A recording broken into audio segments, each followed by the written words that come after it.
C'est à Cap Découverte, sur les immenses terrains de remblais de mines, sur ces plaines composées de déchets miniers. Pendant 2 ans, j'ai pu observer et suivre le Galerina graminea, espèce toxique qui se développe sur les gazons et les prairies. Ce groupe de graminéas, je lui ai mis l'étiquette 74. Et suivant le temps, ils sont apparus de fin juin jusqu'aux premières gelées. Ailleurs, je les ai observés, mais ils étaient toujours plus ou moins isolés. Sur ces plaines, par secteur, ils étaient très nombreux. Le chapeau de cette espèce ne dépasse pas 2 cm de diamètre. Et vu de par-dessus, par transparence, il laisse apparaître les lamelles. Et j'ai pu observer pendant ces 2 ans, sur mon secteur 74, que tous les chapeaux de cette espèce étaient peu variables, que ce soit pour les pousses de printemps, d'été ou d'automne. Et j'ai observé que les légères variations du chapeau provenaient de l'ensoleillement. Et je laisse défiler une série d'images du chapeau de cette espèce pour bien assimiler les légères variations du chapeau.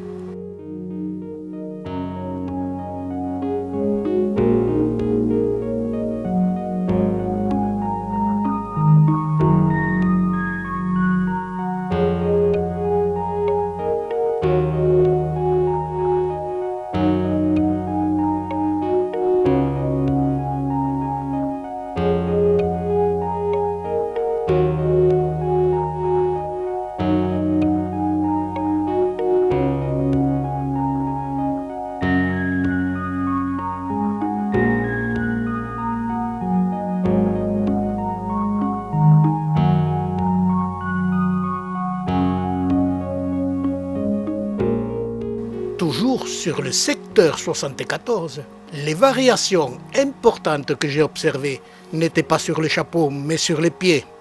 Les pieds de cette espèce de champignon, Galerina graminea, sont en général de couleur claire et identique à celui du chapeau. Et j'ai observé toujours sur le même secteur, pour cette espèce qui naissait pendant l'été après un orage, que les pieds de ces champignons devenaient de plus en plus sombres, et même le chapeau devient plus sombre pour les pousses d'été. Et sur certains champignons, les pieds sont bien plus colorés que le chapeau, pour parfois devenir rouge-brun. Parfois, la coloration est identique sur tout le pied, et parfois seule la base est plus colorée. Les pousses d'été de ces champignons rendent les descriptions aléatoires pour son identification avec certitude. C'est pourtant la même espèce et sur le même secteur 74 qui n'a pas plus de 500 mètres carrés. Les 2 images suivantes nous montrent très bien la grande différence entre un champignon naissant au printemps ou en automne et celui naissant au mois de juillet. La différence est énorme, mais c'est pourtant la même espèce, mais pas à la même saison. Pour les chapeaux, que ce soit au printemps ou en été, ils se présentent toujours comme des champignons à lamelles, celles-ci étant de couleur identique au chapeau. Celui-ci s'assombrit dès la production de spores et deviennent plus clairs et plus volumineux si le temps est pluvieux. Et ils finiront comme tous les champignons par pourrir et disparaître. Et suivant le temps, ils n'auront vécu que quelques semaines.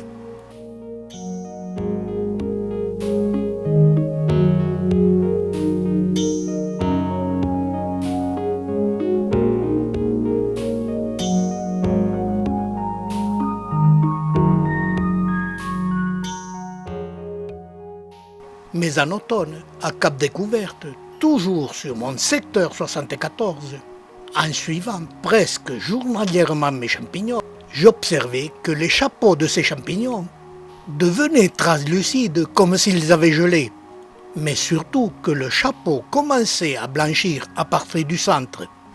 Pour en connaître les causes de ces modifications, j'ai recherché sur tous mes livres et je n'ai rien trouvé. Et sur Internet, ça fourmille d'informations sur cette espèce, mais aussi un très grand nombre de vidéos. Cette espèce est très commune et semblerait se développer sur toutes les zones tempérées du globe. Et je n'ai rien trouvé signalant l'évolution et les causes de ces changements. Et je laisse défiler quelques images pour voir toutes les nuances de l'évolution de ce champignon, qui petit à petit sont devenus tout blancs et se sont refermés.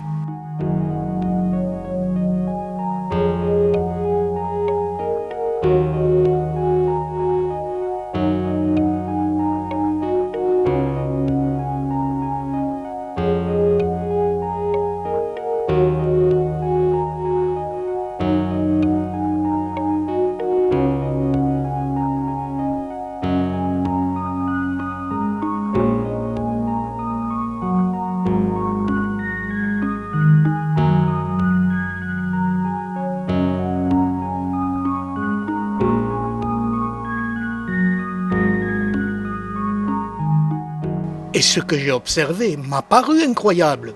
Au mois de novembre, je suis revenu visiter la zone 74. Les champignons étaient toujours là, mais se présentaient comme de toutes petites boules. Et je faisais le tour de tout le secteur pour voir toutes les nuances de la transformation de ce champignon. Et j'observais que tous ces champignons étaient plus ou moins blancs, mais portaient tous un orifice au sommet de cette petite sphère, d'où s'échappent les spores, qui colorent plus ou moins le sommet de ce champignon. À l'origine, cette espèce est un champignon à lamelles. Il s'est transformé au mois de novembre et décembre pour renfermer les lamelles à l'intérieur de cette sphère. Et j'observais que les chapeaux s'étaient recroquevillés et s'était refermé sur la base du pied du champignon, en lui donnant la forme de cette sphère d'environ 1 cm de diamètre. Et les chapeaux avaient pratiqué une petite ouverture au sommet, donnant l'apparence d'un petit cratère de volcan. J'ouvrais quelques champignons pour en voir l'intérieur et pour savoir ce qu'étaient devenues les lamelles.